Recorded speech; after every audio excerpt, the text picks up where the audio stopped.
boa noite. Mais um programa ao vivo para todo o Brasil. E na bancada do Roda Viva de hoje temos como entrevistadores convidados o Michel Lohans, que é do Cartão Verde, aqui da TV Cultura, o José Roberto Toreiro, que é escritor e colunista da Folha de São Paulo, Luiz Fernando Gomes, editor-chefe do jornal Lance, o Maurício Barros, diretor de redação da revista Placar, Silvio Lancelotti, comentarista esportivo da Folha de São Paulo e dos canais ESPN.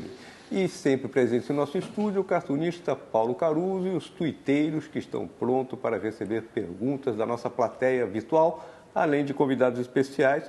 E o nosso entrevistado aqui, em cima do lance, de olho no lance, o Silvio Luiz. Silvio, boa noite, obrigado por ter vindo. Está saindo agora um livro que eu vou mostrar a capa, que se chama Olho no Lance, do Wagner William. E é um livro surpreendente, até porque o prefácio é do Tom Zé, o compositor e o cantor, e tem ali um depoimento sobre você do ex-presidente, falecido presidente Itamar Franco. O Tom Zé, no prefácio, ele fala um pouco do seu estilo, muito do seu humor, das suas características de narração, você ser meio alógico, você ser pela brincadeira. Você disse, respondendo a pergunta do Ayrton Soares, que você queria ser um locutor diferente. O quanto foi pensado, o quanto você pensa antes da partida, o quanto você improvisa, como é que você faz para narrar? Bom, primeiro, boa noite a todos aí. Isso não é para amaciar nada, que vocês fiquem à vontade, podem perguntar o que quiser. Segundo, eu queria dizer que eu tenho 2 filhos, uma filha e uma neta. Já uma neta. Né? Já uma neta. Podia ter tido mais, mas o rapaz parece que não trabalha muito bem lá em casa, então o que eu vou fazer? Com referência à sua pergunta, se eu pensar, eu não faço. É improvisado tudo? Se eu pensar, eu não faço. Eu não posso chegar e dizer, o jogo hoje vai ser assim, assado. Não dá para você pensar. Porque as emoções do jogo, elas aparecem a cada instante, a cada jogada, a cada minuto. E uma vez, nos tempos da TV Record, estava uma reunião na sala do seu Paulinho com o Silvio Santos. Ele perguntou alguma coisa sobre isso. Eu falei, Silvio, cá entre nós, quando o calouro não é bom, você manda ele voltar, muda o calouro ou manda ele cantar outra. Se eu for o cara que bateu um pênalti, errar o pênalti, eu digo assim, não, bonitão, volta e bate de novo porque eu não gostei. Então, tudo vem do momento, que é como acontece a coisa. E eu não posso pensar. É a única coisa que... Você disse também aí na sua resposta que você jamais disse gol, porque o gol é uma obviedade, está todo mundo vendo. Agora, uma partida também está todo mundo vendo. Como é que é? O que é isso, então? O que é narrar? Isso aí é o seguinte, eu não sou um narrador, eu sou um legendador de imagem. Uhum. Se você procurar nos tapes aonde eu gravei, ou que eu participei, eu sempre vou procurar um detalhe. E se o sujeito está em casa, com todo o conforto, está vendo o jogo, a minha obrigação é dizer quem fez o gol, de quem foi o gol, a que horas era o gol, detalhe para ele saber, na realidade, o que provocou aquilo lá. Entendeu? Eu não fico pensando nesse troço, não. Gritar gol, o cara está sentado, é a mesma coisa, cabeceou, botou no peito, botou no chão, o cara está vendo isso aí. A minha transmissão é uma transmissão para a televisão. Quem quiser ouvir uma transmissão, liga o rádio. É mais fácil. Você quando narra, você consegue ou busca a isenção ou você torce, você se... Torce em que sentido? Por um time, por um jogador, por uma jogada? Olha, eu torço para os amigos. Eu torço para que o espetáculo seja agradável a mim e a quem está assistindo. Porque se ele não é agradável a quem está assistindo, ele desliga. A minha função é fazer de um jogo ruim um jogo bom. Uhum. E como é que você faz de um jogo ruim um jogo bom? Você vai por vertentes. Você conta uma piada, fala alguma coisa, dá uma informação. Para o sujeito que está em casa, ficar atento àquilo, embora o jogo esteja aquela desgraça. Daí, vamos ver o que ele vai falar, vamos ver o que ele vai inventar agora, entendeu?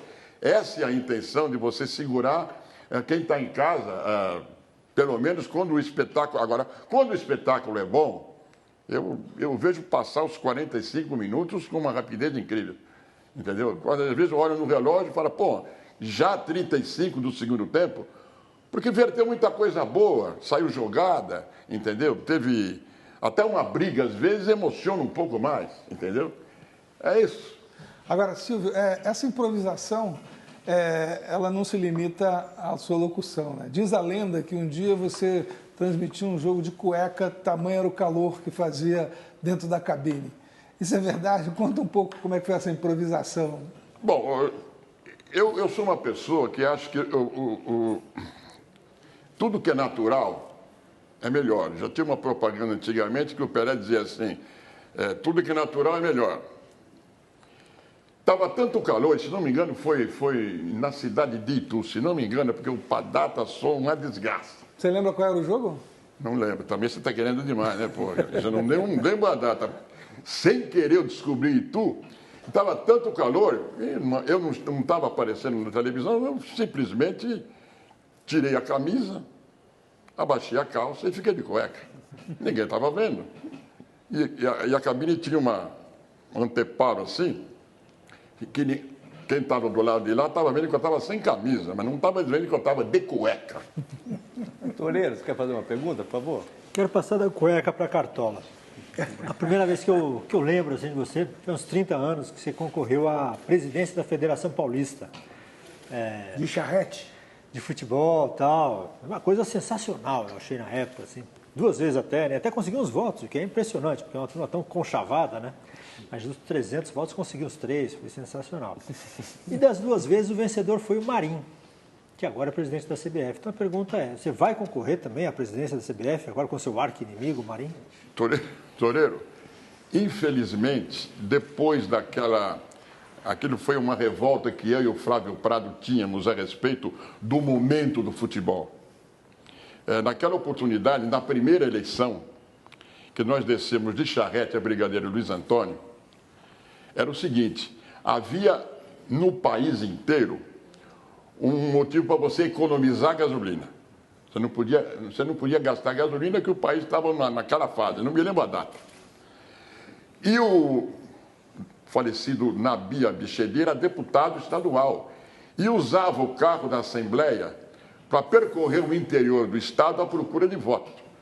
Então, qual foi a nossa ideia? Pô, mas se não podemos gastar gasolina, vamos descer de charrete. Pelo menos estamos contribuindo com a economia do país. E assim foi feito.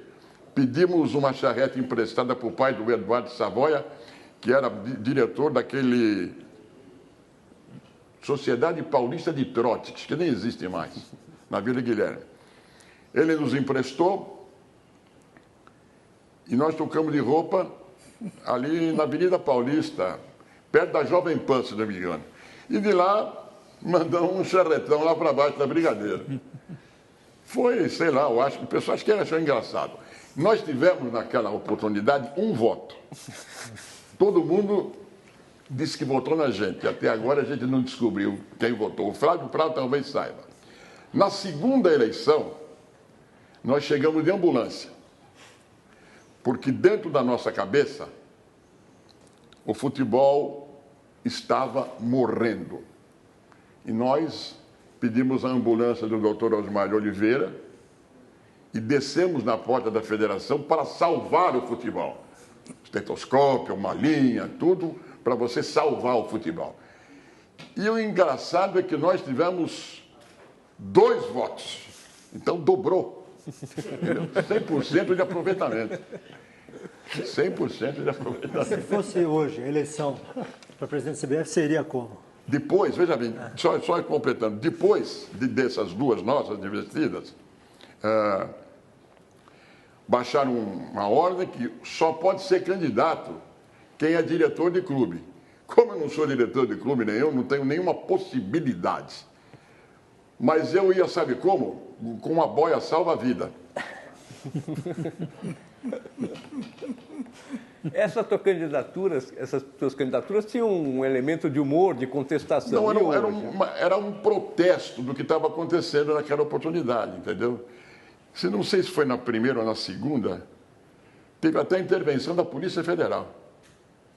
Teve a intervenção da Polícia Federal eles entraram na federação, Márcio Papa estava metido no meio, e nós, dentro da nossa fleugma britânica, de cartola, sentado no auditório da federação, que era a brigadeira Luiz Antônio, lendo o Tio Patinhas.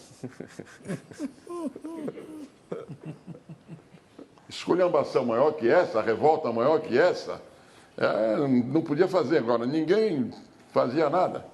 Agora hoje, como você vê o preparativo da Copa no Brasil? Vai sair Copa? Vai ser bom? Como é que você está enxergando isso?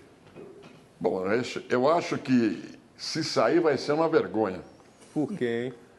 Porque nós já tomamos um pontapé na bunda do secretário.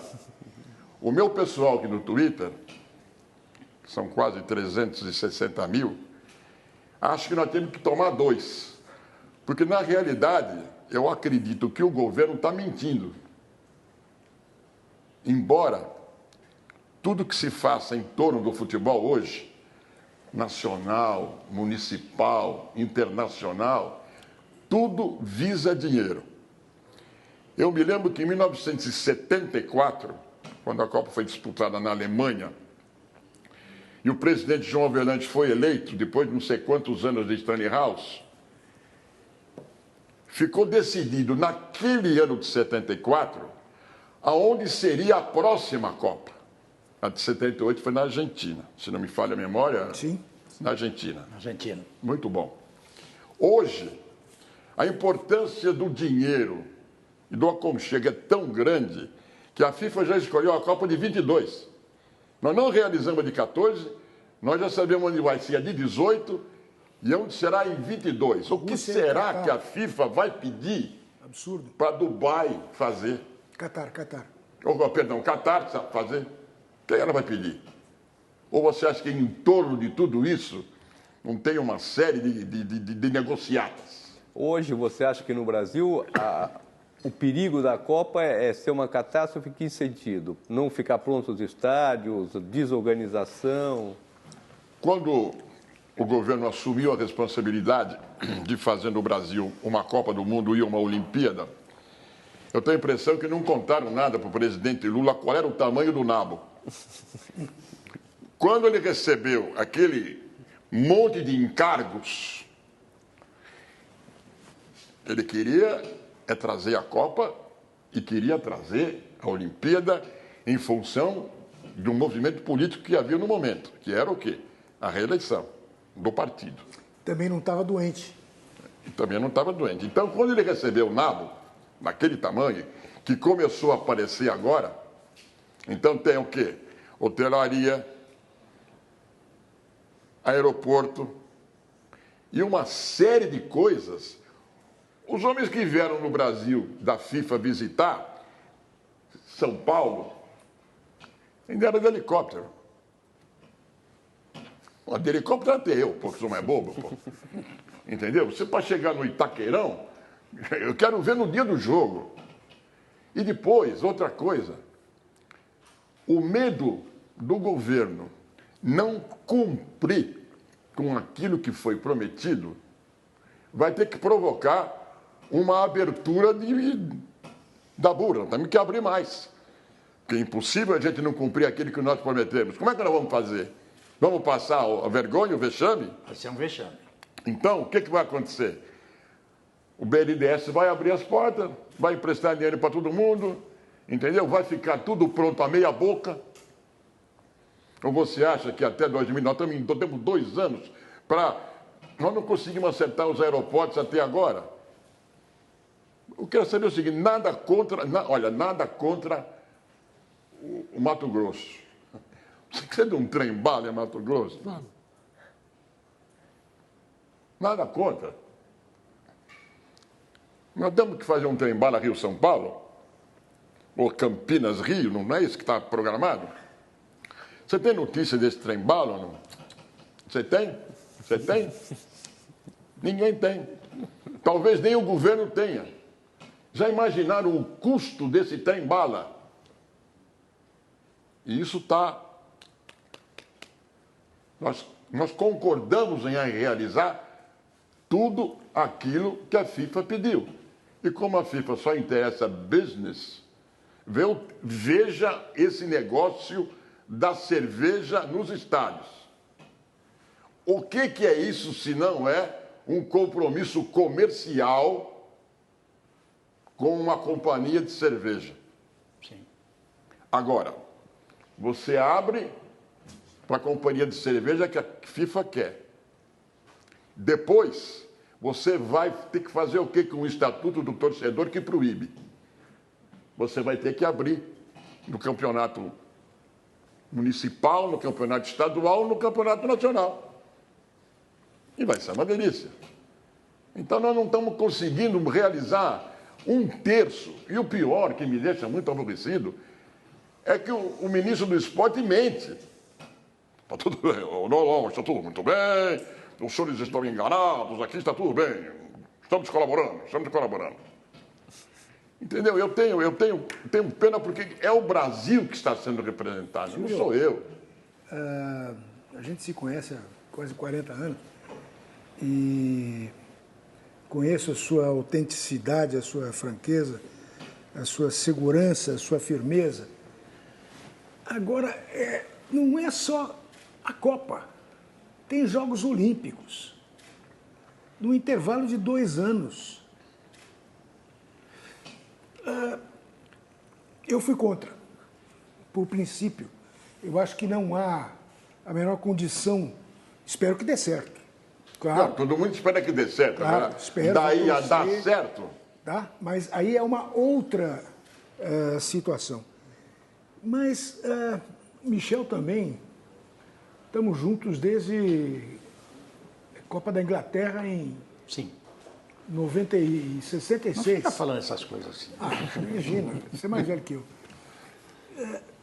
É inacreditável que a população se fascine com a perspectiva de o país organizar a Copa do Mundo e Jogos Olímpicos.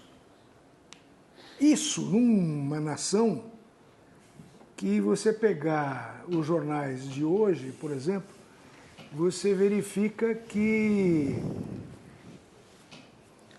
Eu não vou dizer que tem gente morrendo de fome, porque também não quero parecer demagogo, mas é brincadeira. Menos mal que a Olimpíada é numa cidade só. Menos mal. Menos concordo. mal que a Olimpíada é numa cidade só. Totalmente, numa cidade só. Entendeu? Agora, a Copa, num país continental como o Brasil, em que vai haver traslados de 9.000 quilômetros para as seleções, não há hotéis, não há comedouros, não vou falar restaurantes, né? Por que isso? Por que essa fascinação? É o que eu falei. Isso aí o país estava vivendo um momento de transição política, havia uma eleição logo depois, né, que tivemos a eleição da presidenta Dilma, e aquilo trouxemos, sabe aquele negócio? Trouxemos a Olimpíada, maravilha, Copa do Mundo também, vamos lá! Todo mundo pulando. Todo mundo pulando. Como se tivesse feito gol. À frente do Brasil, entendeu? Todo mundo naquela parada. Fenomenal, pois é. Sem pensar. Hoje, agora, 22 horas e 25 minutos. Se você for pedir um quarto nos hotéis da Avenida Paulista, você não tem. Sim, senhor. Não tem. E aí, como é que faz? E o que é que nós vamos fazer com os estádios? Um deles, por exemplo, nada contra o Amazonas. O que é que nós vamos fazer com um baita de um estádio no Amazonas? Se tudo isso não foi engendrado politicamente, para você fazer o quê? Essa aqui não era a Copa da iniciativa privada? Não foi isso que falaram quando começou? É a Copa da iniciativa privada. O governo não vai botar um tostão no bolso, do bolso. E ela está sendo uma Copa da iniciativa privada? Não. Está sendo? Não. E já até isentaram os impostos, né, de importação, essas coisas. Isso já foi aprovado, né? Já. Já. Tudo que a FIFA houve quer uma trazer não vai liberação pagar hoje, imposto. Uma liberação de impostos para ferrovias e rodovias. Pois é. e serão construídas e você vai pagar. Eu não, nós tudo aqui, Pois não é. sou pagar sozinho não, malandro, que isso? Maurício, uma pergunta, por favor. Silvio, mudando um pouco de assunto, como é que foi narrar para videogame? Olha, foi, na realidade, talvez uma das maiores conquistas da minha carreira, sempre que quisesse.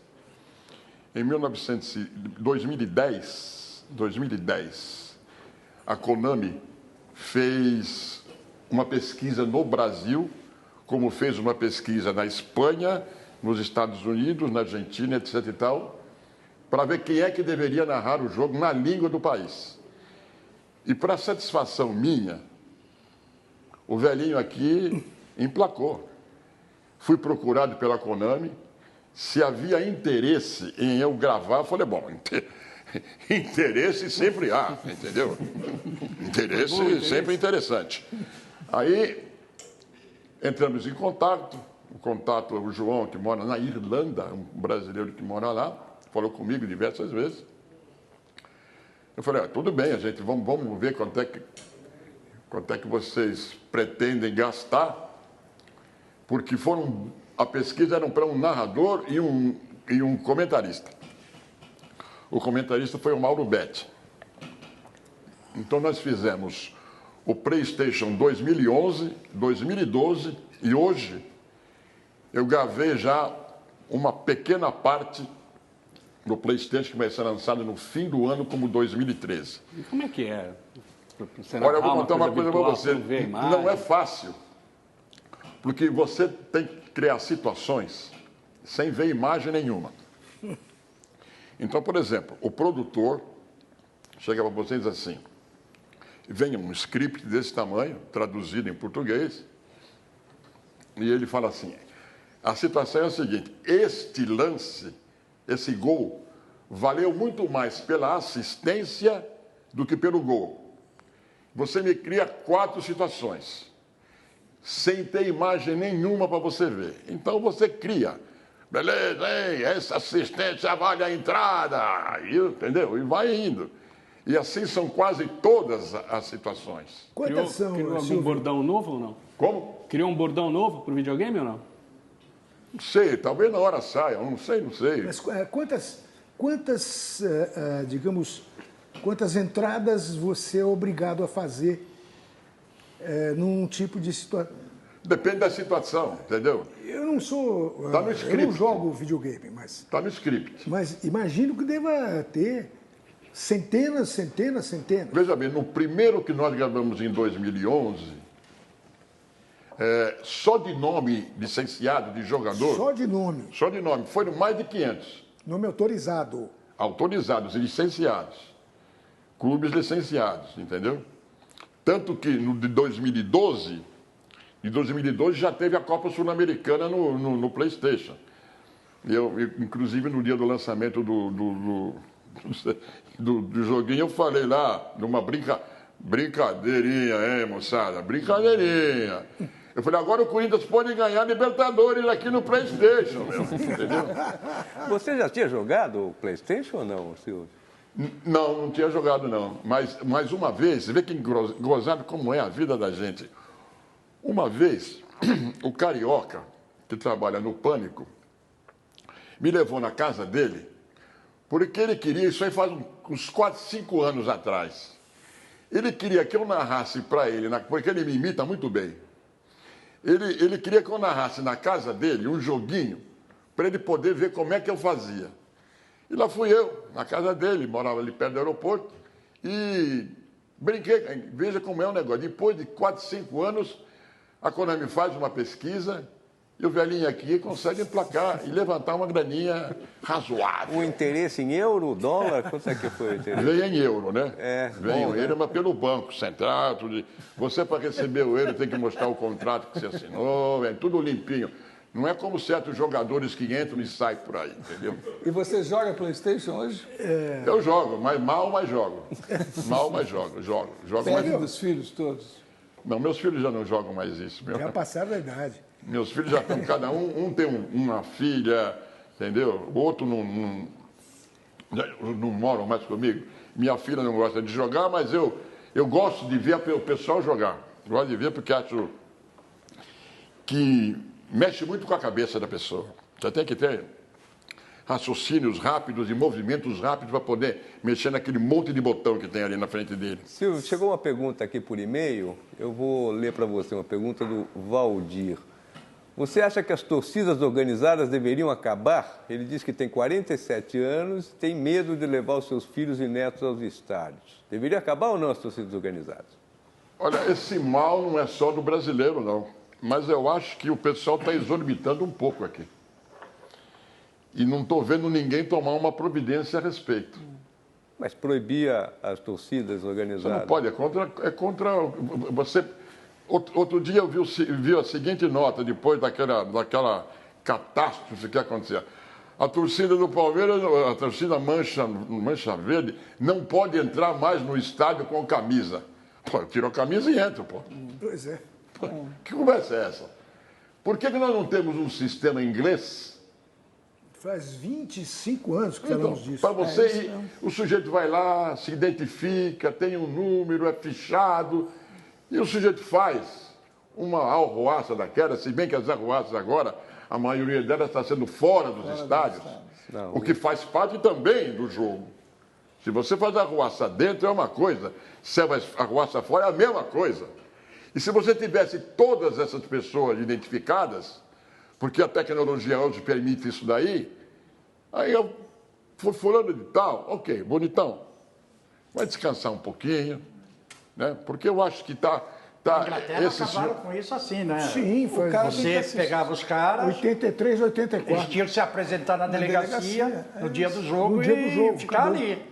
Quer dizer, a maneira de você acabar com essas coisas é essa. Se você puder fazer isso, vai dar resultado como deu na Inglaterra. Só que você precisa identificar o cara. Nós não temos, como é que nós não sabemos quem é que vai e quem é que não vai? Eles saem do estádio e vão brincar, marcam um encontro, marcam uma briga lá na Zona Norte. Prende o responsável.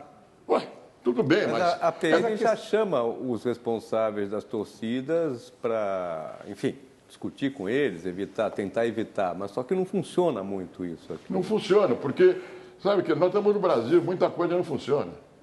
Os responsáveis pelas torcidas, eu vi até uma entrevista do Serdã, que é filho daquele lutador de catch, etc. Ele parece ser regenerado. É uma entrevista, né, digamos assim, ponderada, né, de alguém que, num certo instante, diz, não, vamos tentar levar a paz aos estádios. Espera um pouquinho, esses caras são os instigadores, todos eles. Mas, Ancelotti, veja você que isso aí virou também um comércio. Tem escola de samba... Entendeu? Então, entendeu? Virou um comércio, é venda de camisa, é viagem que vai onde o clube vai jogar. E o então clube também paga, virou um comércio. Isso é que eu ia dizer, muitas vezes alimentado pelo próprio clube. Também, O clube sustenta. também.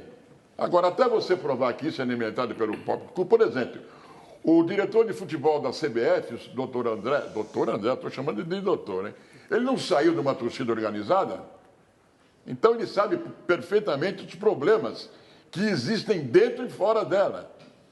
Você foi, uma determinada época, você foi juiz de futebol. Você chegou a apanhar de torcida organizada ou não? Ah, mas me expulsou de campo. Não, torcida organizada é uma coisa, apanhei. Foi um jogo em Bauru, que por inteligência do Departamento de Árbitros da Federação, me colocou uma semana antes num jogo amistoso do Corinthians. Eu não me lembro a cidade, eu sou muito ruim. Jogo amistoso do Corinthians na estreia do Aimoré Moreira como técnico do Corinthians. Faz tempo, hein? Pois é, pra você ver como é que eu estou velho. Uma das 20 vezes. Então, né? o que aconteceu? E naquela oportunidade, quem apitava os jogos amistosos, viajava com o clube. Então, lá fui eu para apitar um jogo amistoso do Corinthians, o Rivelino ainda jogava. E na semana seguinte, o mesmo departamento me escalou num jogo no time daquela cidade onde o Corinthians foi jogar, para jogar em Bauru. Qual é a mentalidade? O que é que o cara pensa? o cara teve na cidade a semana passada. E para meu azar, o time da cidade, aonde eu fui apitar uma semana antes, estava ganhando de 1-0. O gol aos 17 do primeiro tempo. E foi um tal de cair na área.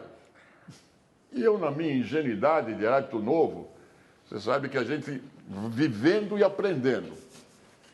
1-0, todo mundo reclamava pênalti.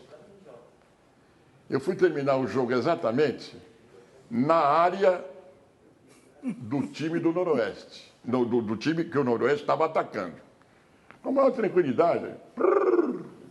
E estou indo para o vestiário, uma maior tranquilidade. E vejo o goleiro do Noroeste, que parecia aquele desenho do Pica-Pau, que vinha aquela locomotiva para cima ali. Estou pensando que ele vai me abraçar, cumprimentar. O nego pula para cima de mim, eu dou um come nele, ele passa por aqui, e eu já estava na entrada do vestiário, desci. E lá de cima, um diretor do Noroeste jogou uma cadeira. A minha sorte é que eu escorreguei no último degrau, e a cadeira espatifou uma porta de vidro que dava do vestiário para a saída. Bicho. E eu procurando os dois assistentes, cadê fulano? Eu olho. De repente chega um com a camisa toda rasgada. E o outro todo torto. Silvio, eu falei, eu também estou aqui, olha. E aí fecha a porta, aquele negócio, polícia, diabo, quatro. Vamos tomar banho, vamos embora, vamos tomar banho. Você era um bom juiz? Eu não era dos piores, estou muito melhor dos que estão alguns que estão hoje por aí, entendeu? Eu era um juiz nota 7. Não, era um bom juiz, vai. Era um juiz nota 7. Resultado, eu pelado embaixo do chuveiro, me ensaboando, o nego sobe lá em cima na janelinha e solta um foguete lá dentro. Ó. E aí? E aí? Peladão, ensaboadão e um foguetão. Aí o que aconteceu? Não dava para sair. Aí veio o camburão, encostou na porta do vestiário lá em cima, dentro do campo. E a polícia falou, vamos embora, seu Ciro. Eu falei, o que eu fiz aqui, meu Deus do céu? Não matei ninguém, não roubei ninguém. Fomos para a delegacia. Para vocês verem como é a mentalidade, cheguei na delegacia, porque a gente tinha uma combinação, a gente ia de carro para essas viagens. Pegava o carro, ia com o motorista, naquela época não tinha quarto árbitro, tinha o representante. Aí, chegamos na delegacia, o delegado falou, muito bonito, né? O que foi, doutor? 5 pênaltis para o Noroeste e você não deu nenhum. Eu falei, na sua opinião. E nós tínhamos uma combinação com o motorista. Falava assim, Taliba, se der bode, espera no trevo. Era a combinação que a gente tinha. Confusão, espera no trevo. Eu sei que nós saímos tipo 8h30, 9 horas da noite para ir para o trevo.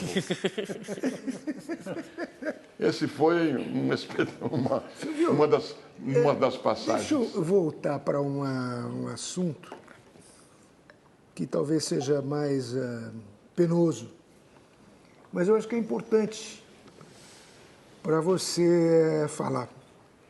Você perdeu a voz um tempo atrás. Eu tive um pólipo benigno na prega. E eu lembro que a gente, inclusive, cruzou num viaduto e você... Como é que é o processo de recuperação, você que se vale exatamente dessa eficiência que você tem em utilizar a sua voz? Uma coisa, pondo uma carona aí na pergunta do Lancelot, o que é perder a voz para alguém que vive da voz? Pois é. Lembrando do que acabou de dizer o ex-presidente Lula. Então, naquela oportunidade, eu trabalhava na Bandeirantes e quem estava tomando conta do departamento de esporte da Bandeirantes era o J. Adler. E eu consultei o Dr. Menon, ele falou, você tem um pólipo aqui, eu não sei se ele é benigno ou maligno. Porque eu não conseguia falar 15 minutos. Sumi a voz e ia embora. E ficou detectado mesmo um pólipo benigno numa das pregas, né? E eu falei, ele falou assim, isso aí não. Se não me engano, era mês de junho, julho. Ele falou, isso aí, isso aí, em 2 meses você está de volta. Precisa trabalhar. Eu falei, então vamos lá, doutor. Eu fumava. E eu fumava só cigarro americano, era chato para fumar. Aliás, fumávamos na transmissão. Pois então. Que E estupidez. eu tinha no pacote, na mala do meu carro, um pacote de cigarro recém-comprado. Aí me internei, marcamos a cirurgia, e eu me lembro que da sacada do meu quarto no hospital, eu fumei um cigarro, o último. O doutor Menon operou, na volta, quando você vem da UTI, ele passa, no dia 11 horas da manhã. Aliás, o Datena teve um problema parecido com o meu agora. E aí, o doutor Menon entrou no quarto e falou, ó. Aí eu cheguei e fiz uma pergunta a ele. Ele falou, você que sabe. Se você vai demorar mais. Nunca mais botei um cigarro na boca. E depois, veja como é que é a cabeça da gente. Ele me mostrou a operação, né? Me falou, olha, não é maligno. Só que eu fiquei preocupado em gritar. Porque eu achava, na minha ignorância médica, que se eu gritasse, alguma coisa arrebentava. E eu estava vendo que a coisa não, sabe? Era...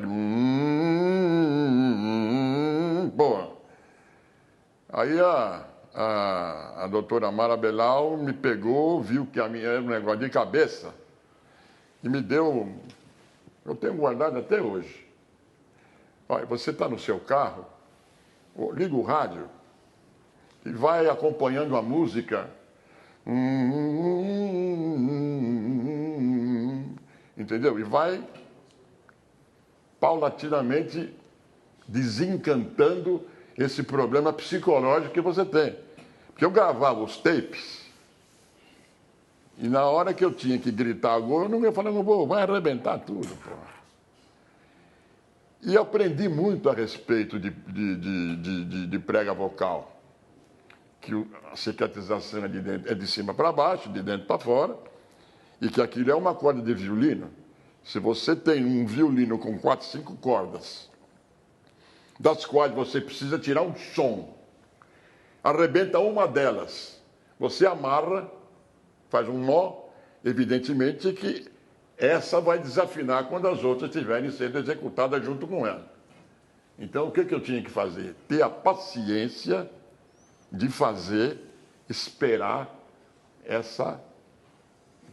Ali, como diz assim, ficar tudo igual, tudo do zero bala, e não desafinar.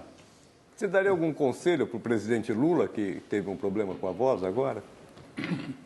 Primeiro, parar de fumar, porque ele fuma escondido, não adianta nada. Eu, por exemplo, eu tenho medo de botar um cigarro na boca e voltar a fumar. Mas qualquer um pode fumar perto de mim que eu não me incomodo. Agora, eu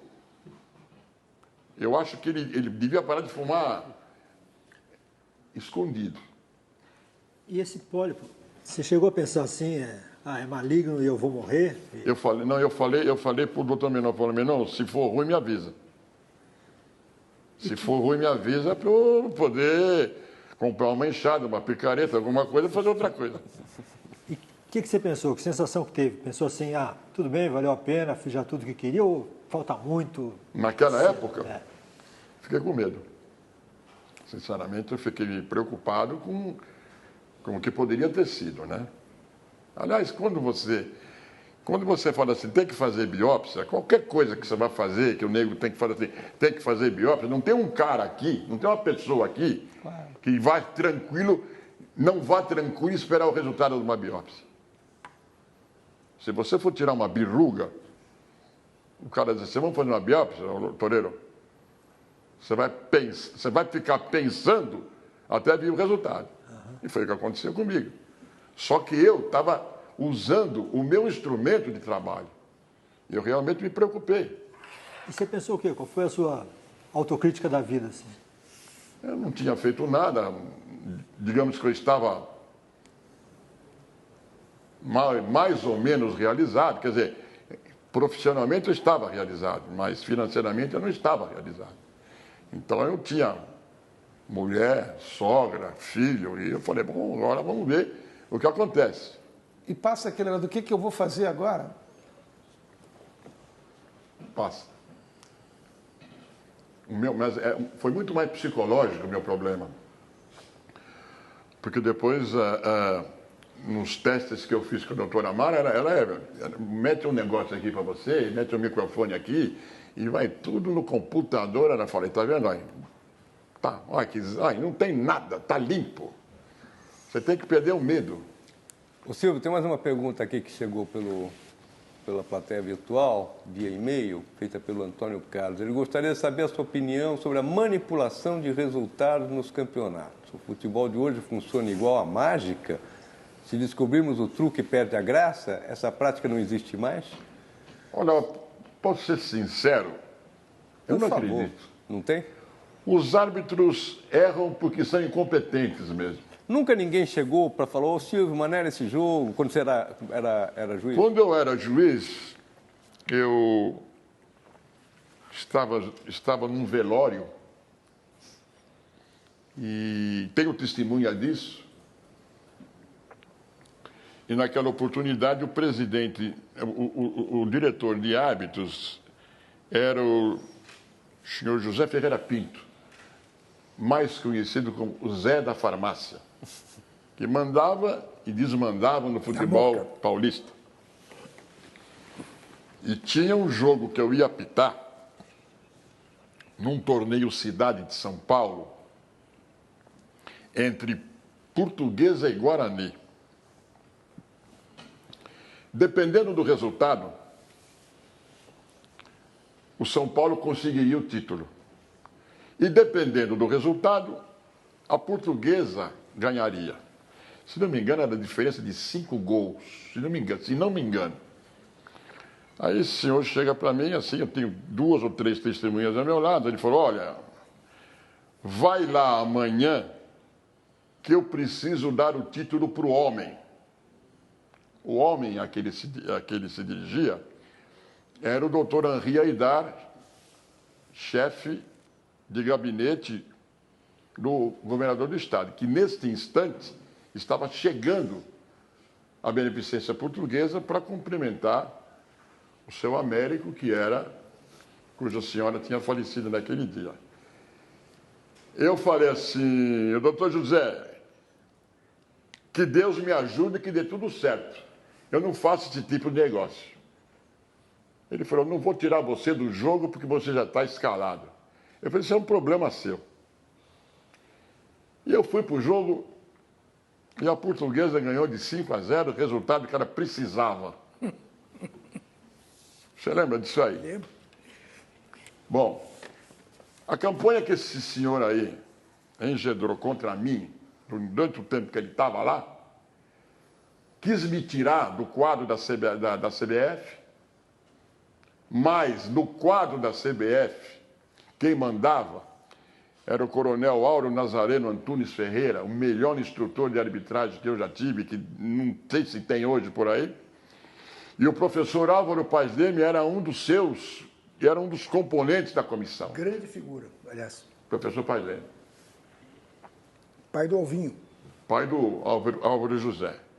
Que, embora não apitasse no estado de São Paulo por ingerência do Dr. José Ferreira Pinto Filho, me colocava na escala dos jogos da CBF. E foi assim. Então, mas não existe mais isso? Você acha que hoje não existe manipulação de resultados? Eu acho que não existe. Eu acho que não existe. Sinceramente, eu acho que não existe. Com toda a lealdade. Os árbitros de hoje são realmente muito ruins. Eles erram porque são incompetentes. Não, é verdade, né? mas não é só isso. É que, Peraí, Silvio, com licença, vamos a um rápido intervalo, daqui a pouco a gente volta com o Silvio Luiz de olho no lance.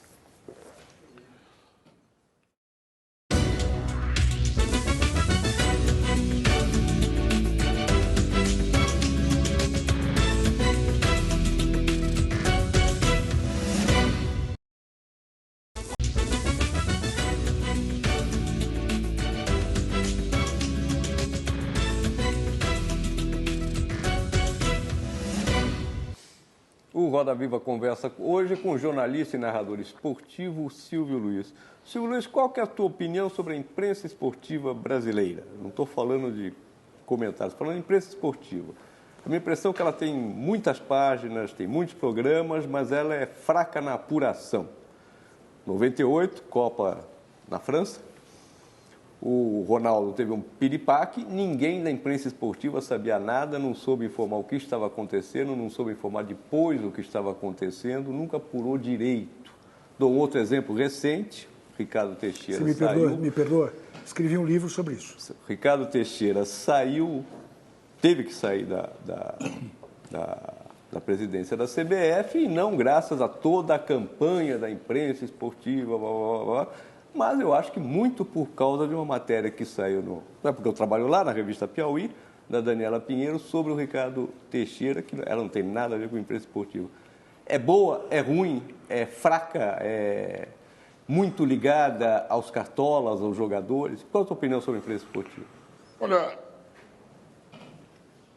eu acho que na imprensa esportiva nós temos muito poucos jornalistas investigativos. O Juca Kfouri é um que investiga, tem as suas fontes, não é? Com relação, eles estão muito mais é uma mudança de geração no jornalismo esportivo brasileiro hoje, eu acho. Então eles estão muito mais preocupados com o dia a dia e são mais os mais antigos que se preocupam com esse tipo de investigação, entendeu? Com relação a 98, contam histórias. De tantas histórias que você conta, você acaba não sabendo qual delas é a verdadeira. O Edmundo vem falar uma coisa, o Ronaldo vem falar outra, o médico fala outra coisa, o Zico diz uma coisa. Eu estava lá. Síndrome de pânico. Ele teve síndrome de pânico? Sim. Então, informação de um jornalista. Escrevi um livro sobre isso.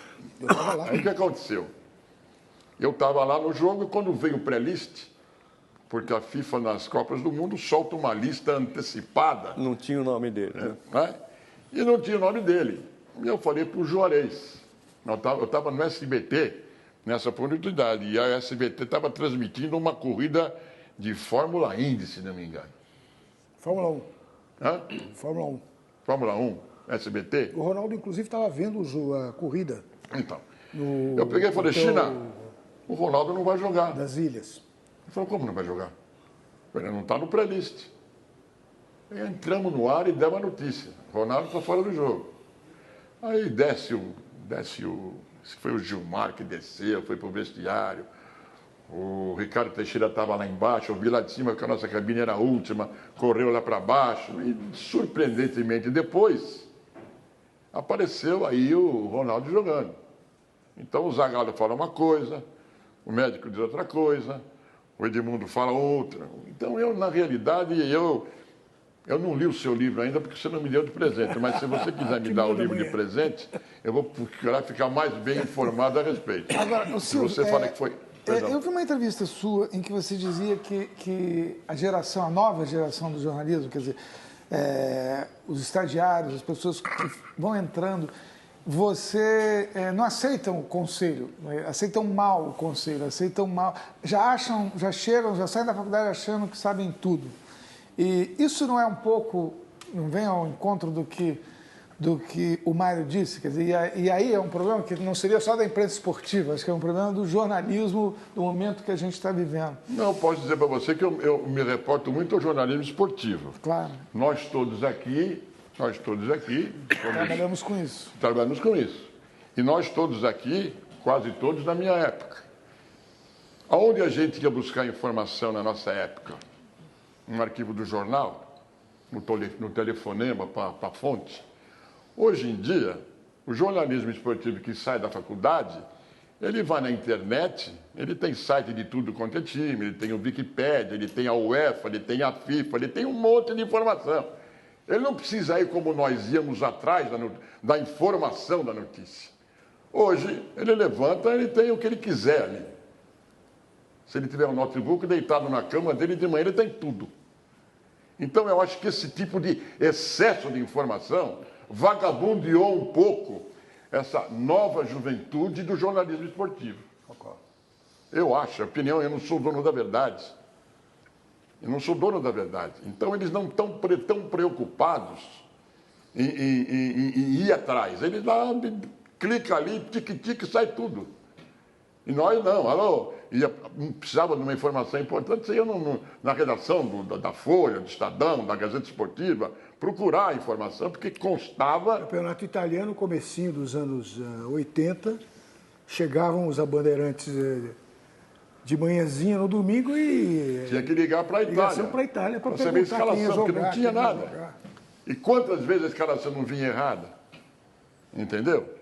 Aliás, alguns sites, por exemplo, o site da Gazeta dello Sport, é o rei de dar informação errada. Então, eu que faço o campeonato italiano da Rede TV, eu tenho que chegar antes. Lá tem lá, prévia da escalação. Aí está impondo, jogo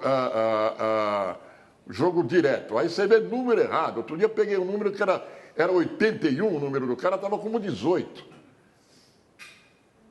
Você está entendendo? Então, o que eu acho é o seguinte, esses jovens, quando você quer dar uma informação, um conselho, eles acham que a faculdade ensinou tudo para eles, que não há necessidade. Quando o que ensina você, na realidade, é a vida, é o dia a dia. Silvio, qual que é a diferença entre narrar do estúdio e ao vivo lá no estádio? Eu não sei se eu posso falar aqui, mas acho que eu não vou nem falar. Fala, vai. Posso falar? Fala. É a mesma coisa que você gozar nas coxas. Você deu ordem, eu falei. Em que sentido? Você falou. Não, tudo bem, vamos lá. A sensação é a mesma. Como? Está do lado de fora. Você está vendo o jogo inteiro. Você Tem vai para o tudo, estádio. Quando você vai para o estádio, você chega, sei lá, 1 hora. Eu costumo chegar 1 hora, 1h30 antes. Você vive o clima. Eu pergunto porque hoje narração é muito feita em estúdio. Hoje vai o repórter só. Então, por economia. Acho que o único que está indo nas boas é o Galvão Bueno, viu? O telespectador sai prejudicado? Você acha? A narração sai prejudicada? Eu, por exemplo, digo, eu estou aqui em Osasco. Porque qualquer bobagem que eu faça, pelo menos eu falei que eu não estava lá. Eu estava ouvindo ainda. Você nota, sabe quando você nota? Quando, por exemplo, o Kleber Machado fala assim, as imagens de Presidente Prudente, e já sei que ele está no estúdio. Isso é o quê? Questão de economia mesmo? Antigamente você viajava com repórter, comentarista, narrador, coordenador. Eram, às vezes, 5 passagens, 5 diárias. E era você era obrigado a ver. Então, o que acontece? Descobriram, desculpe, o maldito off-tube. O que é isso? Se você entrar no YouTube, eu outro dia tive a pachorra de pegar o meu telefone e gravar, eu falei assim, estou indo para o tubo. Saí do computador, subi a escada, falei, estou indo para o tubo, hein? Passei por aqui, passei pela técnica e falei, entrei na sala de transmissão e falei, aqui é o tubo. Aqui é o tubo. É aqui que nós enganamos eles. Entendeu? Por exemplo, acontece uma coisa fora daquilo que você está vendo, de importância, você imediatamente vai para a internet. Porque todos os sites estão na hora lá, digitando minuto a minuto. Mas você lá, você passa a ter a ser um outro olhar. De todas as 18 câmeras que eles têm, 20 e tantas, você lá, às vezes, descobre alguma coisa a mais que nenhuma delas mostrou.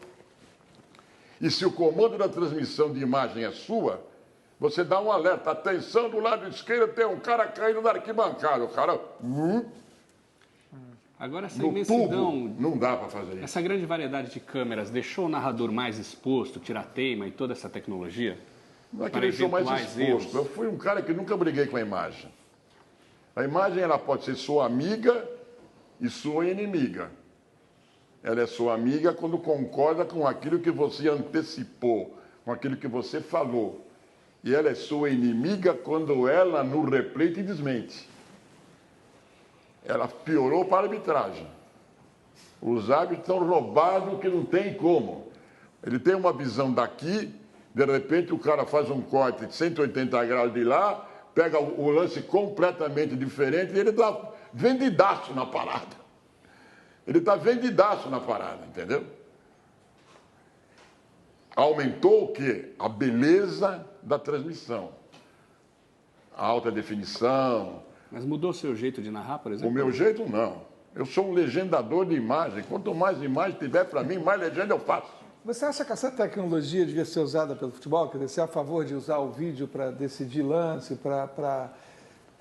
enfim, o uso da tecnologia para facilitar a vida do árbitro, para evitar que o árbitro seja enganado pelas imagens, quer dizer, tripudiado pelas imagens? Eu fiz uma entrevista o ano retrasado, se não me engano, com o Dr. Avelange. Ele foi sempre o elemento contrário à tecnologia. Ele diz assim, se você perder a discussão do dia, por exemplo, foi impedimento ou não foi impedimento? Pergunta. O David perdeu um gol a 2 metros do gol, de dentro do gol. Quanto tempo nós ficamos discutindo isso? O impedimento, que é o maior provocador de discussão, se você perde a discussão do dia seguinte, você perde a beleza. Então ele sempre foi contra. Mas, Silvio, 500 mil esportes sobrevivem à imagem. Sobrevivem. O basquete americano, NBA, tem 500, cada estádio daquele ginásio lá tem suas próprias câmeras que transmitem os jogos. E eles mostram os problemas. O futebol americano é a mesma coisa. E você não perde a discussão no dia seguinte, você começa a dizer que o Kobe Bryant é uma maravilha, que o Tony, não sei das quantas lá do futebol americano, é um grande lançador, você continua discutindo do mesmo jeito. E eu preferia perder a discussão do que perder o Campeonato Brasileiro de 95. Quando o Santos... Até hoje. Até hoje. Se fala. Então, mas eu preferia perder a discussão e ganhar o campeonato. Aí que está. Eu já vi que o Michel é a favor. Você já imaginou no Brasil, você tem que instalar um equipamento eletrônico em tantos estádios que para você para o jogo, pode parar. Vamos ver se foi ou se não foi. Aí vem o cara, olha aqui, não sei. Porque a gente não é capaz de decidir quando tem uma dúvida muito grande, muito aguda. Você não é capaz de... Não, mas olha, é 1 milímetro, meu Deus do céu. Não, mas ele estava na mesma linha. Aí o cara falou, não, mas ele estava com o braço, o braço dele estava um pouquinho para frente. Isso é ridículo. Eu sei, querido, eu sei. Então, essa discussão que o ex-presidente doutor, ele não queria que perdesse. Até, eu tenho a impressão que quando ele falecer, isso tudo vai mudar. Vão botar um chip na bola, vão botar a trave que apita, vai botar o diabo. Já não botaram o árbitro com fone, com o telefone, com o satélite, com o fax, tudo. Mas, Silvio, essa história Silvio, de ter os árbitros atrás do gol já não ajuda? Ajuda. Não é suficiente? Vamos fazer um rápido intervalo e já voltamos com o nosso querido Silvio Luiz.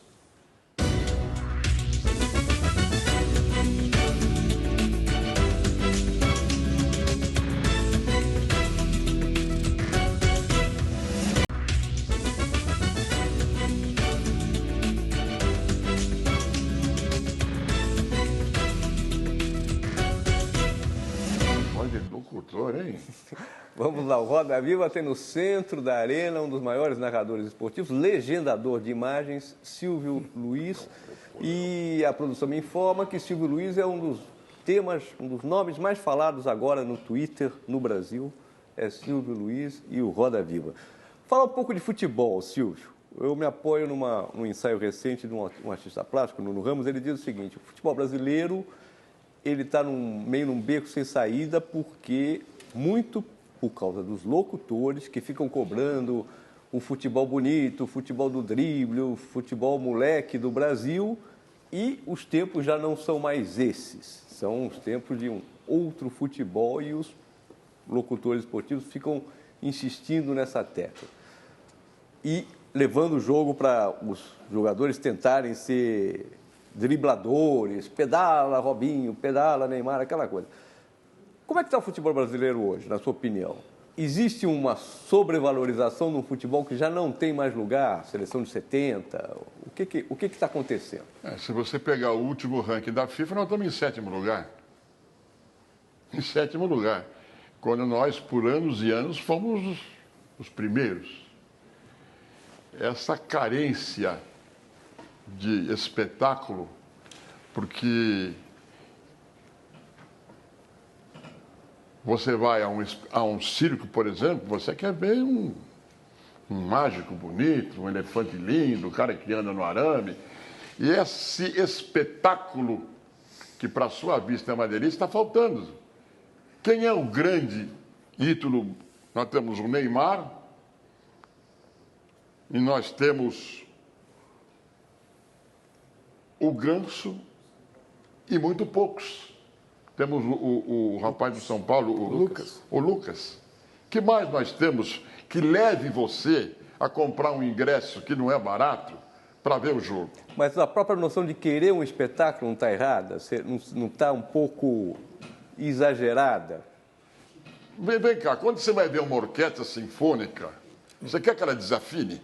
Você não quer que a orquestra sinfônica ganhe do adversário. No futebol, você quer que ela ganhe do adversário. Não, mas você quer ouvir uma orquestra sinfônica afinadinha. Não, eu quero que o Palmeiras ganhe. Você quer que o Palmeiras ganhe? Manda o Palmeiras comprar um time para ganhar, pô. E para você comprar um time para ganhar, custa dinheiro. Sim. E como o futebol hoje só é negócio, o jogador hoje ele tem licenciamento, ele tem assessor de imprensa, ele tem procurador, ele tem um diabo. Você pode chegar num jogador hoje, você tem que... É mais fácil, talvez, você marcar uma entrevista com a presidenta do que você falar com um jogador. Tal a blindagem que forma em torno dele. Agora, o torcedor que vai a um espetáculo, ele quer ver realmente aquilo que ele se encante com aquilo. Pedalou, olha que legal, entendeu? Botou no meio da caneta do cidadão, olha que beleza, entendeu? Ele quer ver isso. Agora, isso custa dinheiro. O quanto tempo que o Palmeiras, que o Luiz Felipe Scolari está lutando para formar um time do Palmeiras. E às vezes gasta o dinheiro desnecessariamente. Será que esse jogador que veio, o Wesley, veio agora por uma bagatela de dinheiro? 20 milhões. Hein? Vai fazer o torcedor. O cara jogou outro dia meia hora, já tomou uma baia, pô.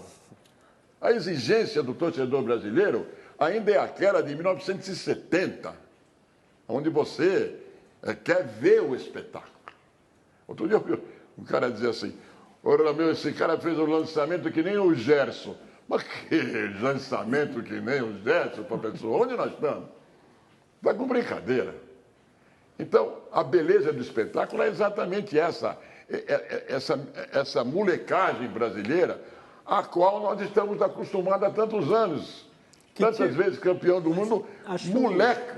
O artigo do Nuno Ramos é que talvez a beleza tenha mudado um pouco. Será que ver o Corinthians, time organizadíssimo, que ocupa espaços e tal, não é a beleza de hoje? Mesmo que não seja a mesma coisa de ontem? O Corinthians sempre goleou de 1-0. Ontem que ele conseguiu fazer 3-0. Agora a pergunta é a seguinte: será que o Liedson, se tivesse nos bons tempos, e não tivesse ficado parado tanto tempo, o Corinthians não teria ganho de 2 ou 3 há uns 4, 5 jogos atrás. Você não pode viver mais de um jogador só. Que tipo de futebol você gosta? O italiano, o espanhol, o Barça, o Milan? Ou Eu o gosto do futebol do Barcelona. Não é porque eu estou no modismo. Não é porque eu estou no modismo que todo mundo quer torcer para o Barcelona. Porque aquele é o espetáculo que você quer ver. Ganha do Milan amanhã? Hã? Ganha do Milan? Eu acho que ganha. Como disse o Guardiola, aquele é o futebol do Brasil de 10 anos e 20 anos atrás. Então é isso que o torcedor quer hoje. Por isso é ele exigente. Você não acha que esse é um problema? Quer dizer, é o que você está dizendo, não se pode viver mais de um jogador. O problema está que não se forma mais jogador. Você certamente acompanhou treinos de divisão de base, treinos nos clubes, se treinava fundamento. O cara treinava bater falta, o cara treinava chutar gol, o cara treinava cruzamento. Hoje não se treina nada. Hoje se treina da chutão para frente e o cara que está lá na frente, que aparece com um pouco mais de técnica, colocam ele, bota uma camisa 10, uma camisa 9 nele e bota ele fazer gol. Não temos mais armação, que é quem dá esse toque, quem dá o espetáculo. Não temos mais o 10. Não temos mais o 10, que é quem rege a orquestra, para usar Exatamente. a imagem que você está usando. Exatamente. Por quê? Porque às vezes, dependendo, por exemplo, pode ser até que eu esteja enganado, mas esse filho do Neymar que nasceu já deve estar encomendado para alguém na Europa. Quando ele nasceu, já chegou um malandrão lá e falou: Neymar, assina aqui para mim, o DNA é o teu, meu. Luiz Fernando, vai embora. você falou do Guardiola. O Guardiola fez uma declaração entre ontem e hoje, não sei exatamente a data, que é de um absurdo atroz. Ele disse que o maior jogador de todos os tempos é o Raul. Bah. Quem é o maior jogador de todos os tempos? Pelé, Garrincha, Messi? Olha, eu não gosto muito de comparações. Michel responde. Não, mas é que Cada um tem o seu. né? São épocas diferentes, né? É aí que tá, eu não gosto muito de comparações. E hoje? Hoje, nós temos o Messi e temos o Neymar. Agora, são duas maneiras de jogar bola. Sim. Um é o trabalhador que põe a bola no chão, que vai e tal. O outro é o exibicionista. Um, no circo, Brilhante. é aquele que... Mas é um grande exibicionista. Não estou discutindo, é um grande exibicionista, mas completamente diferente do outro. Nos dois, o time trabalha para ambos. O Barcelona trabalha para o Messi e o Santos trabalha para o Neymar. Agora, o futebol dos dois é completamente diferente, no meu modo de ver. Vou repetir, eu não sou dono da verdade, é diferente. Um é aquele certinho, entendeu? Que faz tudo bonitinho. O outro não, deixa eu falar para lá. E o outro é o brasileiro. Para mim, no momento, esses dois. Agora, o Guardiola deve ter motivos para dizer que o Raul foi melhor. Raul é aquele que está jogando no Schalke 04? Isso. Pois é. É esse? Esse. É um bom jogador. 30 é bom. Ninguém está discutindo. Agora, você acha que o Barcelona é favorito? Mas se der um forrobodó no Ibrahimovic... Sim, mas veja bem, eu não entendi também porque no primeiro jogo de Milão o Máximo saiu com o Seedorf. O cara que estava parado, quer dizer, para quê? Para segurar? Porque o cara é muito bom jogador. Ele é, com todos os anos. Vendo que de ele hoje, tem. ô Silvio, como é que você vê o Brasil na Copa 2014? Tem condição de ganhar com o time que temos hoje, com o técnico que temos hoje? Qual o time? Nós não temos time, porra. Ah, temos lá 11, vai, que estão lá. Não, Né? mas nem ele sabe qual é o time. Nem ele sabe se ele vai estar lá na Copa. Ele, todo esse tempo que ele está lá, não definiu um time. Fernandinho, Ao passo, o Jadson... Ah, brincadeira. que todo mundo falava do Dunga. O Dunga tinha um time. Sim. Silvio, o jornalista pode fazer propaganda? Tudo bem? Dependendo da propaganda, eu não vejo nenhuma... Nada ao contrário, eu faço propaganda. Desde que eu conceda que seja feito. Não tenho bairro, fiz agora um recente filme para a Pepsi. Não vejo, porque quando a água bate na tua bunda, professor, você vai fazer propaganda. E duvido que nego que não faça, quando a água bater na bundinha dele, ele vai fazer. Entendeu? Tá certo. Vamos agora para o último intervalo e daqui a pouco a gente volta com o último bloco do Roda Viva com Silvio Luiz.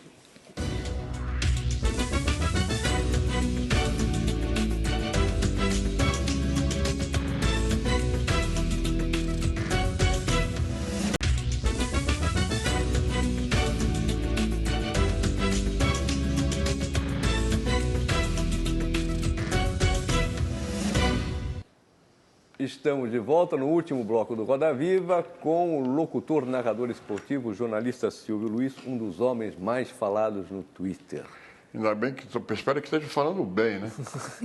Silvio, a saída do Ricardo Teixeira da CBF, sua substituição pelo Marinho, é um sinal positivo? Vai melhorar? O Marinho tem jeito? O que você acha? Ai, meu Deus do céu.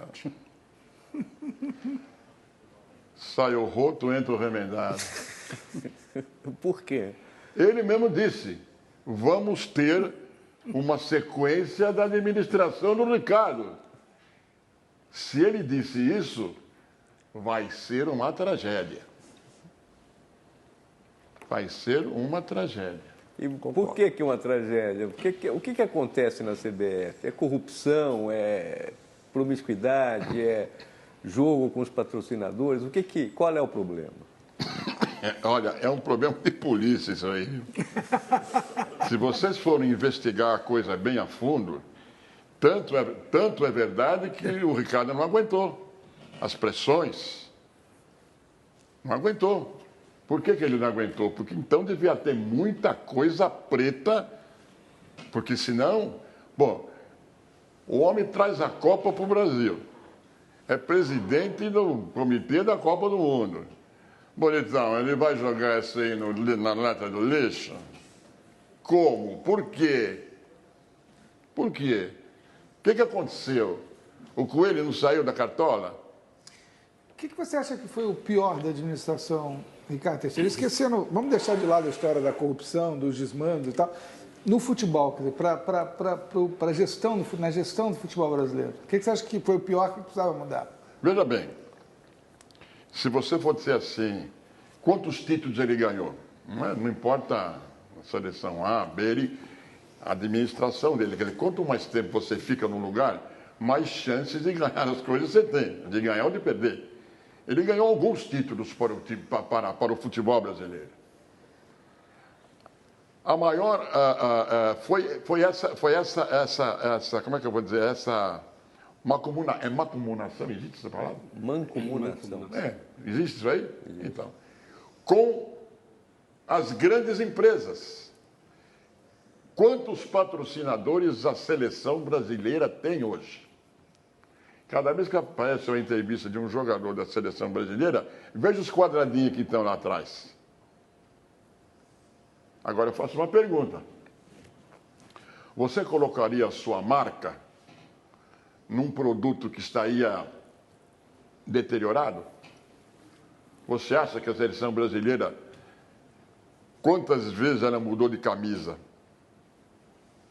Dizem que quem manda na seleção é a patrocinadora da camisa. É verdade? 3 por ano. Não sei. 3 vezes por ano. Aqueles amistosos então, terríveis, faço tipo uma do pergunta. Gabão, Então, cada vez que a seleção sai numa data FIFA, a gente fica esperando a convocação. Quem deixou convocar o Ronaldinho Gaúcho? Ele estava na presidência da CBF. Por que não convocaram o Kaká? Porque a chuteira dele não é do mesmo patrocinador da seleção? Que mistério é esse? Quer dizer que você faz uma pré-lista para a Olimpíada de 52 chamadas e bota o Ronaldo Gaúcho entre os 52? Isso o que é? Uma imposição de quem patrocina a camisa? O que é isso aí? Tem um mistério. Então, esses mistérios que envolveram o doutor Ricardo Teixeira é que me deixa com a pulga atrás da orelha. A mim e a vocês todos. Ou não? Sim, claro. Michel, uma pergunta, por favor? Eu tenho uma pergunta, mas que é fora desse... Não, por favor, faça. O Clube dos Esportistas é o teu filho querido, fora os teus 3 filhos, claro? Claro que é. Claro que é. Mas eu tenho muito medo de se acontecer a possibilidade de uma volta.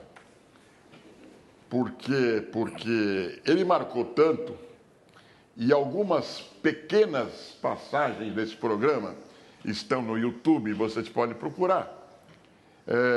Eu tenho medo de você...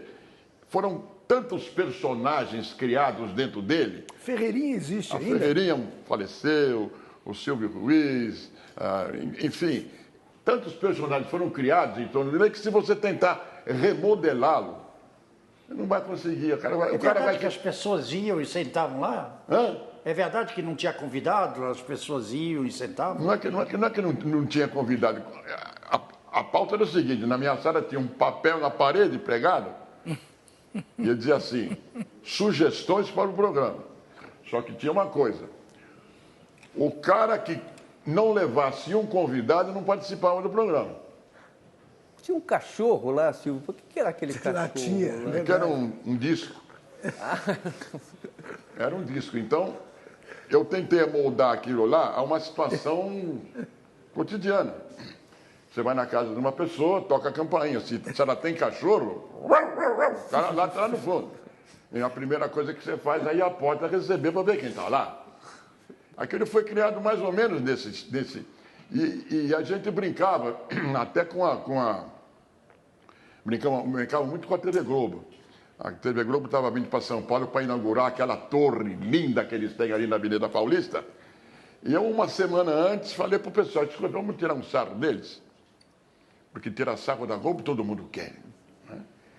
Então, começou o programa, eu falei, hoje vamos inaugurar a nossa torre também. A torre, hoje é a torre. Toda hora falava da torre. Aí, no fim do programa, uma peça de xadrez, que é a torre, estava colocada em cima do cenário, assim, botando luz para tudo. Está inaugurada a nossa torre!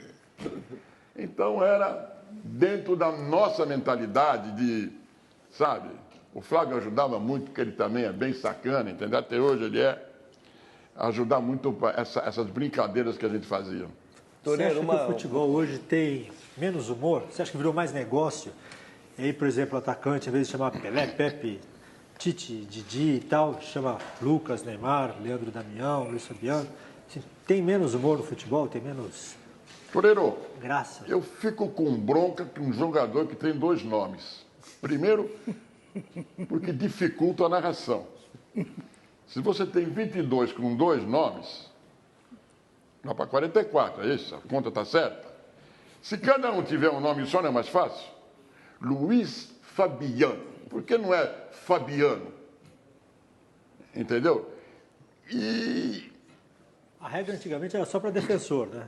Defensor tem 2, Márcio Rossini. Quem inventou, quem inventou essa moda foram os europeus. Você pega o futebol italiano, futebol inglês, futebol espanhol, tudo com 2 nomes. Leonardo Messi, Lionel Messi. Não é isso? Mas não é para dar mais respeito, porque o futebol virou um negócio grande e respeitável e aí tenta se fazer uma coisa mais séria? Você com um nome só pode ser respeitado da mesma maneira. Eu, por exemplo, tenho Silvio Luiz Pérez Machado de Souza, que não sou respeitado. Parece um comendador, nome de comendador isso. Nome de comendador, mas não um comendador, entendeu? Não um comendador. Maurício, uma pergunta objetiva que daqui a pouco a gente encerra. Qual foi o jogo que mais mexeu com a sua emoção que você narrou?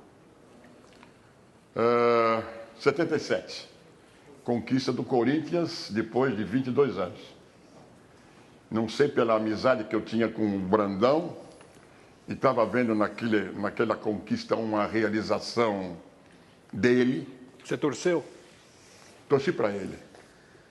Sinceramente, como torço para o Muricy hoje, como torço para o Filipão hoje, como torço para os amigos, porque depois de tantos anos de janela, de você ver tanta coisa nesse futebol, você passa a torcer para aqueles que você admira, que você gosta, que sejam vencedores. Entendeu? Luiz Fernando, uma pergunta, por favor. Na linha do melhor jogo, mais emoção, quem foi ali o melhor comentarista que sentou do seu lado? De estilos diferentes, né? Eu não posso dizer a você que foi o melhor, mas de estilos completamente diferentes. O Pedro Luiz e o Juarez Soares. O Juarez tem sacadas maravilhosas. O Brandão foi comentarista comigo também. E eu acho que foi por aí mesmo. Silvio, você ainda tem um apelido de iogurte? Tenho. Branco, baixinho não tenho mais. e azedo? Não tenho mais. Você não briga mais com seus colegas? Sabe que eu descobri uma coisa, Mário? Quanto mais você se aborrece com um apelido, mais eles te chamam do apelido. Então, quando eu ficava bravo, todo mundo chamava.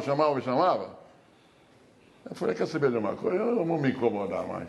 Pode Mas chamar, você não briga mais, que você teve algumas polêmicas, vamos dizer assim, mas violentas. tudo bem, aquilo foi coisa da juventude. Juventude há 3, 4 anos. Briga por causa de me chamar de iogurte? Não, briga com colegas, assim, disputas. Sabe o que eu acho que está faltando um pouco no mundo? Respeito. Principalmente no Brasil. Ninguém tem mais respeito por nada nem por ninguém. E quando você falta com respeito, ou não é respeitado, você se sente tremendamente ultrajado. Principalmente quando você já fez alguma coisa na sua vida. E você ser tratado como um João das Couves é doído. É sentido.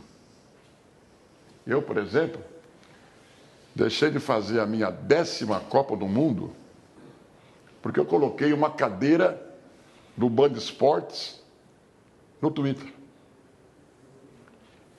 Eu reclamava tanto da cadeira do programa que um dia eu cheguei lá, peguei um telefone, fotografei a cadeira quebrada e falei, o Band Esportes. Aí, depois de, não sei, um mês mais ou menos, com aquele jeito de quem não quer dizer, mas vai ser obrigado a falar, o diretor do canal me chamou e falou, olha, eu tenho uma notícia para te dar, não sei nem como é que eu vou falar. Eu falei, olha, você pode falar do jeito que você quiser. Notícia, ou ela é boa ou ela é má, não tem empatada. É mandaram tirar você da Copa. A minha 10ª Copa. Mandaram tirar. Ok. Também não fui perguntar por quê, nem como, nem onde.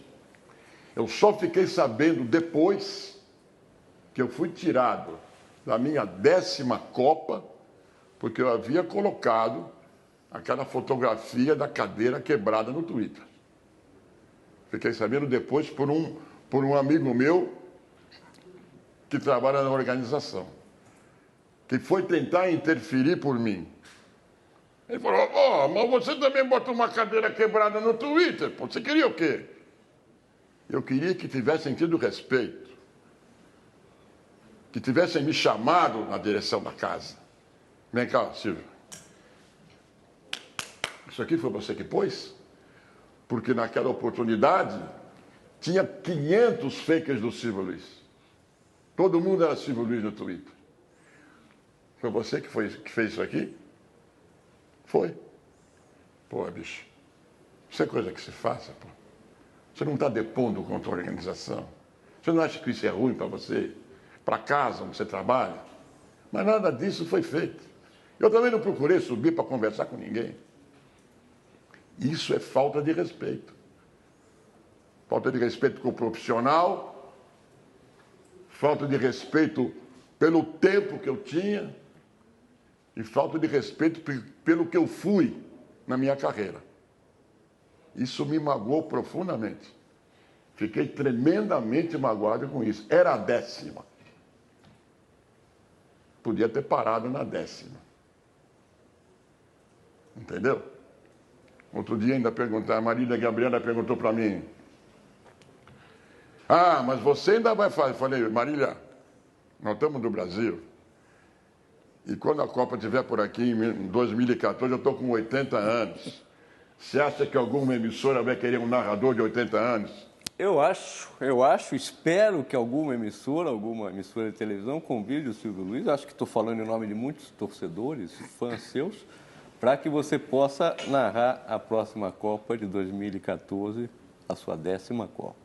Acho que isso é muito possível, espero que isso aconteça. Vamos ver, Deus é que sabe. Deus é que sabe. Rapidinho. Eu preciso encerrar a sua homenagem, depois a gente faz Mas aqui no... VaptVupt, trabalhamos juntos quase 30 anos.